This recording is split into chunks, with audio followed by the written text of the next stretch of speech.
안녕하세요, 신이었습니다. 인텔 타이거 레이크 CPU 중에서 진정한 게이밍 CPU라고 할 수 있는 H45 버전이 출시가 되고 처음으로 하는 실물 리뷰입니다. 실제로 CPU 성능이 상당히 좋다라고 소문이 나 있는데 그 소문이 사실인지, 그리고 발열은 어느 정도 수준으로 잡았는지, 그리고 중요한 이전 세대 CPU랑 비교했을 때 성능이 어느 정도 수준 나오는지 하나하나 꼼꼼히 짚어보도록 하겠습니다. 오늘 리뷰할 제품은 게이밍 제품 중에서 가성비의 대표주자라고 할 수 있는 터프 시리즈 제품입니다. 터프 시리즈 중에서 FX506HC 모델이고요. 제품의 상세 사양부터 확인하고 오도록 하죠. 제품의 상세 모델명은 터프 F15 FX506HC B11535ED입니다. CPU는 인텔 11세대 타이거 레이크 i5 11400H를 가지고 있습니다. i5인데도 6개 코어에 12개 스레드를 가지고 있어서 성능이 기대가 되는 CPU입니다. 그래픽카드는 RTX 3000 시리즈의 막내인 3050이 장착되어 있고 기본 TGP는 60W입니다. 메모리는 DDR4 16GB 1개를 기본으로 가지고 있고 1개의 여분 슬롯이 있어서 32GB 듀얼 채널 구성이 가능하고요. SSD는 NVMe 512GB를 기본으로 가지고 있고 1개의 여분 슬롯이 있어서 추가 확장이 가능하고요. 2.5인치 슬롯이 없기 때문에 하드디스크 장착은 불가능합니다. 모니터는 15.6인치 FHD 해상도를 가지고 있고 NTSC 45%에 144Hz 주사율을 가진 패널이 장착되어 있습니다. 인텔 11세대 CPU를 사용하는 만큼 썬더볼트 4를 지원합니다. 그렇지만 이 모델은 PD 충전을 지원하지는 않습니다. 무선랜은 와이파이 6를 지원하고요. 제품의 무게는 2.3kg입니다. 판매가는 리테일가 기준 114만 9천원입니다. 사양을 간추려 보면 인텔 11세대 타이거 레이크이기는 하지만 i5 CPU가 들어가 있고 그래픽카드도 RTX 3000 시리즈이기는 한데 메인스트림급보다는 약간 낮은 3050이 들어가 있어요. 그리고 메모리는 16GB, SSD가 512GB, 요건 평균 정도 수준인데 이게 금액이 114만 9천원이면 가격이 살짝 높습니다. 이게 조금 비싸졌네 라는 생각이 들죠. 그러면 가격이 살짝 올라갔으면 이게 성능이 확 올라가줘야 가성비라는 타이틀을 유지할 수가 있을 텐데 성능이 그만큼 올라갔을지 확인을 한번 해보죠. 먼저 CPU 성능부터 확인을 해보도록 하겠습니다. 시네벤치 R23을 구동해 봤을 때 온도와 클럭을 확인해 보면 싱글코어 테스트 시에는 CPU 클럭 4.3GHz의 구동 온도는 평균 59도를 기록했고요. 멀티코어 테스트 시에는 CPU 클럭은 스로틀링 없이 올코어 4.0GHz로 유지되고 최고 온도 90도, 평균 온도 84도를 기록했습니다. 테스트 점수는 싱글코어 1398점, 멀티코어 9888점을 기록했습니다.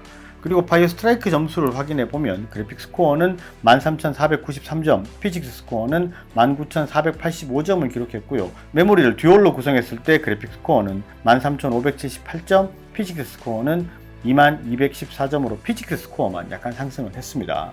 근데 이게 이렇게만 보면 어느 정도 성능을 가지고 있는지 감이 잘 안 오죠. 그래서 이전 제품들과 비교를 한번 해보도록 하겠습니다. 시네벤치 싱글코어 기준으로 비교를 먼저 해보도록 하겠습니다. 비교 대상은 i5 11400H 그리고 10세대 i7 10750H와 르누아르 R7 4800H와 비교를 해보겠습니다. 11400H는 1398점이 나왔었죠. 그리고 10세대 i7 10750H는 1182점을 기록했고요. 르누아르 R7 4800H는 1235점을 기록했습니다. 멀티코어 점수를 비교를 해보면 i5 11400H는 9888점의 성능을 보여줬고요. i7 10750H는 7314점으로 생각보다 성능이 낮았었죠. R7 4800H는 1590점의 성능을 보여주고 있습니다. 싱글코어 멀티코어 점수를 보면 i5 11400H 성능이 생각보다는 높게 나오는 것을 확인할 수 있습니다. 그러면 그래픽카드는 어느 정도 성능이 나오는지 한번 확인을 해봐야 되겠죠. 비교 제품이었던 G712LU와 FA506IV를 기준으로 살펴보면 GTX 1660 Ti, RTX 2060과 살펴보도록 하겠습니다.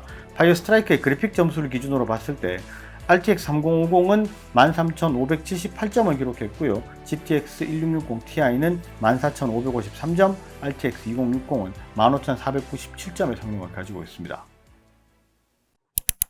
실제로 RTX 3050의 경우는 GTX 1650 Ti와 가격대 포지션은 비슷합니다. 그런데 성능 향상의 폭은 굉장히 크죠. 그리고 비교했던 제품이 이전 세대 제품들이기는 하지만 실제로 판매됐던 가격이 140만원 중후반대들의 제품들이었기 때문에 이 제품과 비교해도 성능의 차이가 별로 없기 때문에 상당히 성능 향상이 많이 있다라고 볼 수 있고, 가격이 살짝 비싸진 느낌들보다는 이제 굉장히 성능의 향상이 폭이 크기 때문에 가성비라는 타이틀을 유지하는 데는 큰 무리는 없어 보입니다. 그리고 이전의 터프 시리즈들보다는 메인보드나 쿨러, 배터리 등이 상당히 업그레이드가 되었습니다. 뒷판을 열어보면 제품의 성능이 올라간 만큼 히트파이프의 구성도 상당히 우수해졌습니다.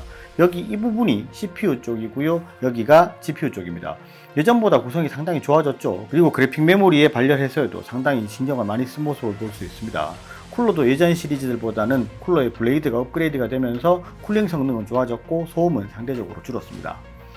SSD의 경우도 발열 해소에 상당히 신경을 쓴 게 보이는데요. SSD를 보려면 외부에 알루미늄 테이프 구조로 된 케이스를 제거하고 열전도 패드를 제거를 해야 볼 수 있고요. 그리고 그 아래쪽 무선 랜카드에도 SSD의 열의 영향을 덜 받도록 처리가 되어 있습니다. 그리고 SSD 확장이 가능하도록 세컨 슬롯도 있습니다. 그리고 참고로 말씀을 드리자면 NVMe 1번 슬롯은 PCI Express 4배속을 지원을 합니다. 배터리도 90W시로 동급에서는 가장 큰 용량이 장착이 되어 있습니다. 제품의 기본적인 구성이 상당히 좀 업그레이드가 많이 됐죠. 실제로 뭐 쿨링이나 이런 쪽 부분들이 업그레이드가 많이 돼서 상당히 좀 저는 만족하는 부분이고, 이게 터프 시리즈라 그러면 보급형 게이밍이라는 이미지가 상당히 강했습니다. 그런데 이게 점점 더 차지하는 시장의 비중이 커지니까 퀄리티가 좀 높아지는 듯한 그런 부분이 있으니까 뭐 개인적으로는 상당히 좋은 변화라고 생각을 하고요. 그런데 이게 뭐 이렇게 좋아지는 것도 알겠고 다 알겠는데, 게임을 돌렸을 때 어느 정도 수준이 나오는지 확실히 테스트를 한번 해봐야 되겠죠. 오래간만에 배틀그라운드를 한번 돌려봤습니다. 확인을 해보시죠.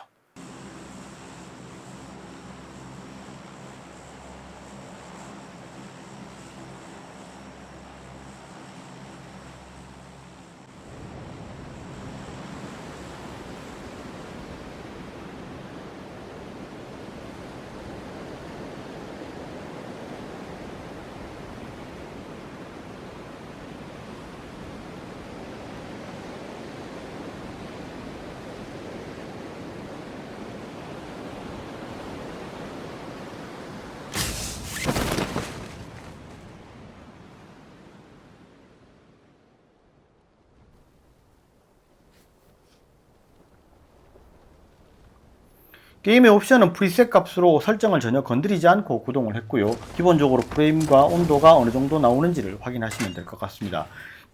평소에 게임할 시간이 잘 없기 때문에 배틀그라운드를 1년 1개월 만에 접속을 했더라고요. 참고로 저는 게임을 잘 하지를 못합니다. 이 게임을 못하는 표가 확실히 나죠. 영상 외의 게임을 몇 가지 구동해 봤을 때도 그래픽카드 온도는 70도 중반대를 유지를 했었고요. CPU는 최대 90도 초반까지 왔다 갔다 했습니다. 제품의 전반적인 성능을 봤을 때는 뭐 계속해서 말씀을 드리지만 가성비는 상당히 좋은 제품인 것 같고, 인텔 타이거 레이크 H45 버전이 저는 개인적으로 솔직히 좀 기대를 하고 있는 부분이 좀 있습니다. 시장에서 좀 반등을 해야 되는 부분도 있고, 그리고 뭐 공급이라든지 이런 여러 가지 이슈들 때문에 아무래도 좀 이제 CPU가 잘 나왔으면 좋겠다라는 생각을 하는 부분도 있습니다. 그리고 이 제품을 봤을 때 아무래도 터프 시리즈이기 때문에 이제 뭐 패널이라든지 PD 충전의 부분이라든지 이런 부분이 좀 등급 가리기가 들어가 있는 부분이 약간은 아쉽기는 하지만, 가격적인 부분에서 봤을 때는 뭐 당연한 거 아닌가라고 좀 이해가 되는 부분이기도 하고 뭐 그렇습니다. 그리고 뭐 혹시나 이 제품에 대해서 추가로 궁금한 사항이 있으시면 댓글로 문의를 주시면 제가 항상 답변을 드리도록 하겠습니다. 영상 시청해 주셔서 감사하고요. 오늘 영상은 여기까지 하겠습니다. 감사합니다. 진네스였습니다.